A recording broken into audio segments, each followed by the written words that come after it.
Welcome to my channel. ನಾನು doctor Shilpajwala. ಇವತ್ತು detox ಡ್ರಿಂಕ್ಸ್ಗಳ ಬಗ್ಗೆ ತಿಳ್ಕೊಳ್ಳೋಣ. ಡಿಟಾಕ್ಸ್ ಡ್ರಿಂಕ್ ಅಂತ ಹೇಳ್ತಾರೆ, ಡಿಟಾಕ್ಸ್ ವಾಟರ್ ಅಂತ ಹೇಳ್ತಾರೆ, ಡಿಟಾಕ್ಸ್ ಜ್ಯೂಸ್ ಅಂತಲೂ ಹೇಳ್ತಾರೆ. ಮೊದಲಿಗೆ ಡಿಟಾಕ್ಸ್ ಡ್ರಿಂಕ್ ಅಂದರೆ ಏನು, ಅದರ ಯೂಸಸ್ ಏನು ಅಂತ ತಿಳ್ಕೊಳ್ಳೋಣ.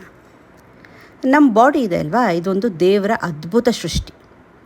ನಮ್ಮ ಬಾಡಿಯಲ್ಲಿ ಏನಾದರೂ ಸಣ್ಣ ಪುಟ್ಟ ಚೇಂಜಸ್ ಆದ್ರೂ ಅಥವಾ ಏನಾದರೂ ಸಣ್ಣ ಪುಟ್ಟ ಏರ್ಪೇರ್ಗಳಾದರೂ ಕೂಡ ಅದನ್ನು ಸರಿ ಮಾಡ್ಕೊಳೋ ಅಂಥ ಕೆಪಾಸಿಟಿ ಇದೆ. ಅದಕ್ಕೆ ಹೆಲ್ಪ್ ಮಾಡೋವಂಥದ್ದು ನಮ್ಮ ಕಿಡ್ನಿ ಮತ್ತು ಲಿವರ್. ಹಾಗಂತ ಏನು ರೋಡಲ್ಲಿ ಸಿಕ್ಕಿರೋದೆಲ್ಲ ತಿನ್ನೋದು, ನಮ್ಮ ಶರೀರಕ್ಕೆ ಆಗದಲ್ಲೇ ಇರೋದು, ಒಗ್ದಲ್ಲೇ ಇರೋವಂಥ ಆಹಾರಗಳನ್ನೆಲ್ಲ ಅತಿಯಾಗಿ ತಿಂದರೆ ನಮ್ಮ ಬಾಡಿಯಲ್ಲಿ ಟಾಕ್ಸಿನ್ಸ್ಗಳು ಜಾಸ್ತಿ ಆಗುತ್ತೆ. ಇದನ್ನೇ ಹಿಂದಿನ ಕಾಲದಲ್ಲಿ ರಕ್ತ ಕೆಡ್ತಿತ್ತು ಅಂತ ಹೇಳೋದು. ಇದು ಜಾಸ್ತಿ ಆದಾಗ ನಮ್ಮ ಶರೀರದಲ್ಲಿ ತುಂಬ ಕಾಯಿಲೆಗಳು ಬರೋ ಚಾನ್ಸಸ್ ಇರುತ್ತೆ. ಹಾಗಾಗಿ ಸ್ವಲ್ಪ ಇಮ್ಯುನಿಟಿ ಇನ್ಕ್ರೀಸ್ ಮಾಡೋಕ್ಕೆ ಅಂತ ಹೇಳ್ಬಿಟ್ಟು ಈ ಮ್ಯಾಜಿಕಲ್ ಡ್ರಿಂಕ್ ಅಂದರೆ ಡಿಟಾಕ್ಸ್ ಡ್ರಿಂಕ್ನ ಮಾಡಿದ್ದಾರೆ. ಇದನ್ನು ಕುಡಿಯೋದ್ರಿಂದ ನಮ್ಮ ಟಾಕ್ಸಿನ್ಸ್ ಎಲ್ಲ ಹೊರಗೆ ಹೋಗುತ್ತೆ. ಈ ಜ್ಯೂಸ್ ಕುಡಿಯೋದ್ರಿಂದ ಕೆಲವ್ರಿಗೆ ಲೈಟಾಗಿ ಲೂಸ್ ಮೋಷನ್ ಆಗೋ ಚಾನ್ಸಸ್ ಇರುತ್ತೆ. ಲೂಸ್ ಮೋಷನ್ ಅಂದರೆ 1 or 2 ಟೈಮ್ಸ್ ಆಗುತ್ತೆ ಅಷ್ಟೇ. ಆವಾಗ ಅವ್ರ ಟಾಕ್ಸಿನ್ಸ್ ಎಲ್ಲ ಹೊರಗೆ ಹೋಗಿದೆ ಅಂತ ಅರ್ಥ. ತುಂಬ ವೆರೈಟಿ ಆಫ್ ಡಿಟಾಕ್ಸ್ ಡ್ರಿಂಕ್ಸ್ ಇದೆ.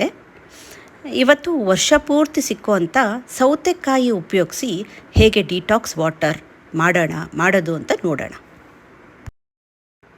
ಆದರೆ ಅದಕ್ಕಿಂತ ಮುಂಚೆ ನಮ್ಮ ಚಾನಲ್ನ ಯಾರು ಸಬ್ಸ್ಕ್ರೈಬ್ ಮಾಡಿಲ್ವೋ ಅವರು ಪ್ಲೀಸ್ ಸಬ್ಸ್ಕ್ರೈಬ್ ಮಾಡಿ. ಹಾಗೆ ಇದೇ ಥರ ವಿಡಿಯೋಗಳನ್ನ ನೋಡೋದಕ್ಕೆ ಬೆಲ್ ಬಟನ್ನ ಕ್ಲಿಕ್ ಮಾಡಿ. ಈಗ ಸೌತೆಕಾಯಿ, ಶುಂಠಿ, ಪುದೀನ, ನಿಂಬೆಹಣ್ಣು ಮತ್ತು ಉಪ್ಪನ್ನು ತೊಗೊಂಡಿದ್ದೀನಿ. ಇದನ್ನೆಲ್ಲ ಕ್ಲೀನ್ ಮಾಡಿ ತೊಗೋಬೇಕು.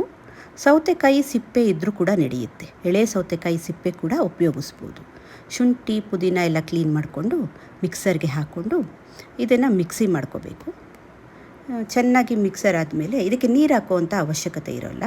ಈ ಸೌತೆಕಾಯಲ್ಲೇ ನೀರಿರೋದ್ರಿಂದ ನೀವು ನೀರು ಹಾಕೋ ಅವಶ್ಯಕತೆ ಇರೋಲ್ಲ.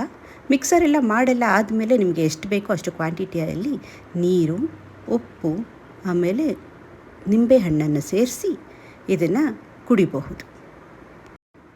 ಈ ಜ್ಯೂಸನ್ನು ಫಿಲ್ಟರ್ ಮಾಡೋ ಅವಶ್ಯಕತೆ ಇರೋದಿಲ್ಲ. ಯಾಕೆಂದರೆ ಫಿಲ್ಟರ್ ಮಾಡಿದ್ರೆ ಅದರಲ್ಲಿರೋ ಫೈಬರ್ ಕಂಟೆಂಟ್ ಎಲ್ಲ ಹೊರಟೋಗುತ್ತೆ. ಹಾಗೂ ಇದೆಲ್ಲದೂ ಕೂಡ ತಿನ್ನೋವಂಥ ಆಹಾರನೇ. ಹಾಗಾಗಿ ಫಿಲ್ಟರ್ ಮಾಡಿ ಅದರಲ್ಲಿ ವೇಸ್ಟಾಗಿ ಬಿಸಾಡೋ ಅಂಥದ್ದು ಏನೂ ಇರೋಲ್ಲ. ಯಾವುದೇ ಡಿಟಾಕ್ಸ್ ಡ್ರಿಂಕ್ಸ್ನ ಮಾಡಿದ್ರೆ ಫ್ರೆಶ್ ಆಗಿ ಮಾಡಿ ಕುಡಿಬೇಕು. ತುಂಬ ಹೊತ್ತು ಇಟ್ಟು ಕುಡಿಬಾರ್ದು. ಈವನ್ ನೀರು ಕೂಡ ಬೆಸ್ಟ್ ಪ್ಯೂರಿಫೈಯರ್ ಆಫ್ ಬ್ಲಡ್. ಹಾಗಾಗಿ ಎಲ್ಲ ಡಾಕ್ಟರ್ಸ್ ಕೂಡ ಸಜೆಸ್ಟ್ ಮಾಡ್ತಾರೆ ನೀರು ಜಾಸ್ತಿ ಕುಡೀರಿ ಅಂತ. ಈಗ ಈ ಜ್ಯೂಸಲ್ಲಿ ಯೂಸ್ ಮಾಡಿರೋ ಪದಾರ್ಥಗಳದ್ದು ಯೂಸಸ್ ನೋಡೋಣ. ಮೊದಲನೇದು ಸೌತೆಕಾಯಿ. ಸೌತೆಕಾಯಿ ಬೇಸಿಗೆಯಲ್ಲಿ ಹೆಚ್ಚಾಗಿ ಸಿಗುತ್ತೆ. ಅದಕ್ಕೆ ಇದನ್ನು ಉಪಯೋಗಿಸ್ಬೇಕು. ಇದರಲ್ಲಿ 95% ಆಫ್ ವಾಟರ್ ಇರುತ್ತೆ, 0% ಫ್ಯಾಟ್. ಸೊ ಇದು ಡಿಹೈಡ್ರೇಷನಲ್ಲಿ ತುಂಬ ಹೆಲ್ಪ್ ಮಾಡುತ್ತೆ. ಹಾಗೆ ಹೊಟ್ಟೆ ತುಂಬಿದ ಅನುಭವ ಆಗೋದ್ರಿಂದ ವೆಯ್ಟ್ ಮ್ಯಾನೇಜ್ಮೆಂಟಿಗೆ ಕೂಡ ಹೆಲ್ಪ್ ಮಾಡುತ್ತೆ. ಇದರಲ್ಲಿ ಫೈಬರ್, ಪೊಟ್ಯಾಷಿಯಮ್, ಮೆಗ್ನೀಷಿಯಮ್ ಜಾಸ್ತಿ ಇರೋದ್ರಿಂದ ಇದು ಡಯೂರೆಟಿಕ್ಸ್ ಅಂದರೆ ಮೂತ್ರವರ್ಧಕ ಆಗಿ ಕೂಡ ಕೆಲಸ ಮಾಡುತ್ತೆ. ಡ್ರೈ ಸ್ಕಿನ್ ಇರೋರು ಸೌತೆಕಾಯಿ ರಸನ ಮುಖಕ್ಕೆ ಹಚ್ಕೋಬೋದು, ಬಾಡಿಗೆ ಹಚ್ಕೋಬೋದು. ಅವ್ರಿಗೆ ಫ್ರೆಶ್ನೆಸ್ ಸಿಗುತ್ತೆ. ಹಾಗೆ ಇನ್ನೊಂದು ನೋಡಿದ್ದೀರಾ, ಪಾರ್ಲರಲ್ಲೆಲ್ಲ ಕಣ್ಣು ಮೇಲೆ ಇಡ್ತಾರೆ. ಯಾಕೆ ಇಡ್ತಾರೆ? ಇದರಿಂದ ಪಫಿನೆಸ್ ಕಮ್ಮಿ ಆಗುತ್ತೆ. ಆಮೇಲೆ ಡಾರ್ಕ್ ಸರ್ಕಲ್ಸ್ ಇದ್ದರೆ ಅದು ಕಮ್ಮಿ ಆಗುತ್ತೆ. ಈಗ ಪುದೀನ ಬಗ್ಗೆ. ಇದು ಡೈಜೆಷನ್ಗೆ ತುಂಬ ಹೆಲ್ಪ್ ಮಾಡುತ್ತೆ.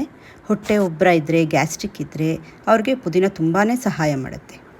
ಯಾರಿಗಾರು ಬಾಯಿ ತುಂಬ ಸ್ಮೆಲ್ ಬರ್ತಾಯಿದ್ರೆ ಅವರು ಪುದೀನನ ಎಲೆಗಳನ್ನ ಅಗಿತಾ ಇದ್ದರೆ ಆ ಬಾಯಿ ವಾಸನೆ ಹೊರಟೋಗುತ್ತೆ. ಇನ್ನು ಶುಂಠಿ. ಇದರಲ್ಲಿ ಆ್ಯಂಟಿ ಇನ್ಫ್ಲಮೇಟ್ರಿ ಪ್ರಾಪರ್ಟಿ ಇರೋದ್ರಿಂದ ಬಾಡಿಯಲ್ಲೇ ಎಲ್ಲಾದರೂ ಇನ್ಫ್ಲಮೇಷನ್ಸ್ ಇದ್ದರೆ ಅಂದರೆ ಊತಗಳಿದ್ದರೆ ಅದನ್ನು ಕಮ್ಮಿ ಮಾಡುತ್ತೆ. ಇದು ಡೈಜೆಷನ್ಗೂ ಹೆಲ್ಪ್ ಮಾಡುತ್ತೆ ಹಾಗೂ ವೆಯ್ಟ್ ಲಾಸ್ಗೆ ಹೆಲ್ಪ್ ಮಾಡುತ್ತೆ. ನಿಂಬೆಹಣ್ಣಲ್ಲೂ ಕೂಡ ವಿಟಮಿನ್ ಸಿ ಹೇರಳವಾಗಿರೋದ್ರಿಂದ ವೆಯ್ಟ್ ಲಾಸ್ಗೆ ಹೆಲ್ಪ್ ಮಾಡುತ್ತೆ ಹಾಗೂ ಇಮ್ಯುನಿಟಿ ಬೂಸ್ಟರ್ ಆಗಿ ವರ್ಕ್ ಮಾಡುತ್ತೆ. ಈವನ್ ಡೈಜೆಷನ್ಗೂ ಕೂಡ ಇದು ಹೆಲ್ಪ್ ಮಾಡುತ್ತೆ. ಈ ಥರ ಪ್ರತಿದಿನ ಡಿಟಾಕ್ಸ್ ಡ್ರಿಂಕ್ ಕುಡಿತಾ ಬಂದರೆ ನಿಮ್ಮ ರಕ್ತ ಶುದ್ಧಿಯಾಗಿ ಕಾಯಿಲೆ ಬರೋದನ್ನು ತಡೆಯುತ್ತೆ ಹಾಗೂ ಸ್ಕಿನ್ ಕೂಡ ಗ್ಲೋ ಆಗೋಕ್ಕೆ ಸಾಧ್ಯ ಆಗುತ್ತೆ. ಈ ವಿಡಿಯೋ ನಿಮಗಿಷ್ಟ ಆದರೆ ಲೈಕ್ ಮಾಡಿ.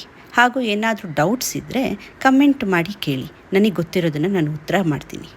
ಹಾಗೂ ನಮ್ಮ ಚಾನೆಲ್ನ ಸಬ್ಸ್ಕ್ರೈಬ್ ಮಾಡಿ ಹಾಗೂ ಬೆಲ್ ಬಟನ್ನ ಕ್ಲಿಕ್ ಮಾಡಿ. Thank you.